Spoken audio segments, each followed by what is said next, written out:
Bonjour mon frère, ma soeur, j'espère que vous allez bien. Ici votre frère l'Afro-Canadien.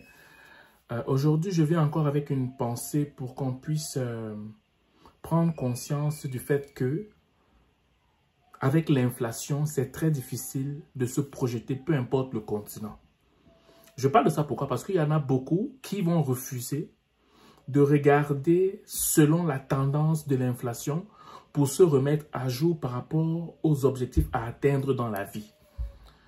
Exemple, tu te rendras compte que si tu continues à économiser comme tu le fais, en prenant un certain montant dans ta paye aux 2 semaines, comme ici on le fait au Québec ou au Canada, Ontario et tout, tu ne pourras pas tenir dans les 20 prochaines années, même si tu pars en Afrique.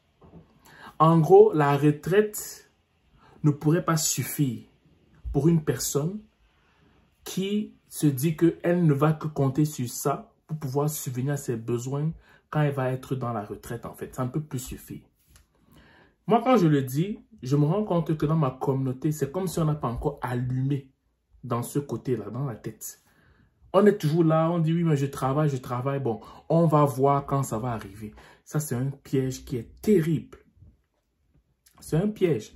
Et moi, je réfléchissais aujourd'hui, je me disais, et si dans ma communauté, beaucoup disent qu'ils veulent maintenant aller vivre en Afrique. Pourquoi? Parce que la vie va être moins chère de ce côté-là. Mais j'ai dit que ça, c'est un piège. Et je me suis posé la question suivante. Admettons que le coût de la vie en Afrique devient comme dans les Antilles. Je te prends l'exemple de la Guadeloupe, je te prends l'exemple de la Martinique, où tout est payé en euros et la vie coûte très cher là-bas. Alors que nous, on avait planifié nos vies en fonction du coût de la vie actuel. Qui vous dit que demain, le coût de la vie en Afrique ne va pas avoisiner ou même dépasser le coût de la vie comme on voit dans les îles françaises? On peut se poser ces questions-là. Parce que si jamais ça arrive, la majeure partie des plans de nos aînés ou de nos jeunes adultes pour la retraite est pété complètement. Et moi, j'ai l'impression que c'est ça qui va arriver. J'ai l'impression que c'est ça qui va surprendre bon nombre de personnes. C'est du genre que personne ne veut s'adapter à la nouvelle façon de faire sur le plan économique.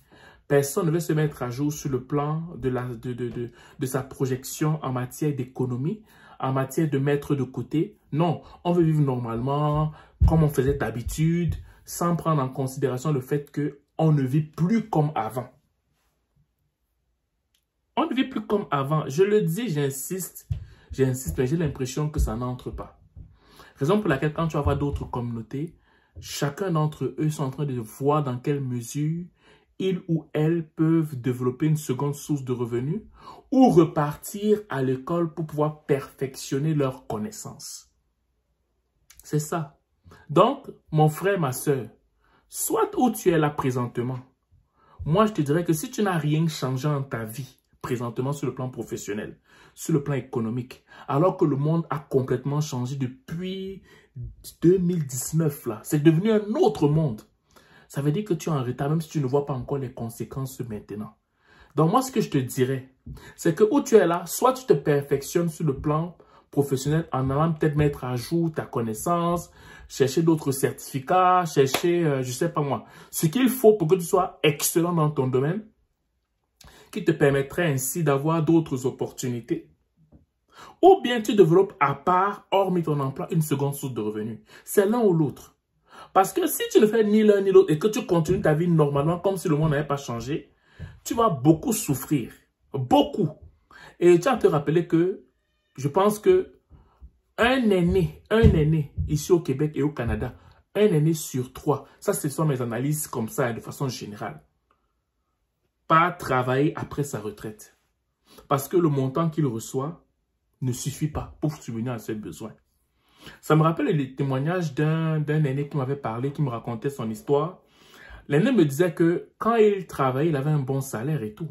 Mais quand il est parti à la retraite, il a vu qu'on lui donnait 40% de son salaire qu'il avait quand il était en fonction. Bon, imagine-toi comment le coût, le style de vie de cet aîné va complètement chuter. Alors qu'il avait un très bon salaire, il avait un très bon emploi, un très bon poste. Maintenant, il quitte, il va à 40% de son salaire. Ça veut dire que s'il avait 1000 $, il va maintenant recevoir 400 $ par mois. Imaginez-vous un peu. Je veux dire, oui, mais ma maison sera déjà payée. Oui, mais j'aurai des immeubles en Afrique, en Côte d'Ivoire, au Cameroun. Mais imagine-toi maintenant qu'au Cameroun, en Côte d'Ivoire, au Mali, au Sénégal, dans tous ces pays-là, que le coût de la vie soit maintenant similaire aux Antilles françaises. Je prends un exemple comme ça. Même les Antilles anglaises, essayez un peu de voir où les Noirs qui ont été déportés là. Comment ils vivent, comment le coût de la vie est là-bas. Imaginez-vous une seule seconde ce que ça peut créer. Ça casse tous les plans que tu avais. Donc, je reviens encore te dire, s'il te plaît, revois ta façon de percevoir le plan professionnel ainsi que tes économies. Je le dis et je m'arrête là. Et par ricochet, moi, j'ai découvert une façon de faire une seconde source de revenus.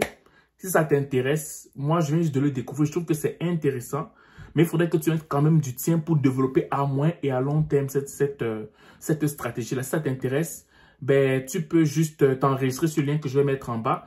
Nous, on fait des rencontres virtuelles aux 2 jours.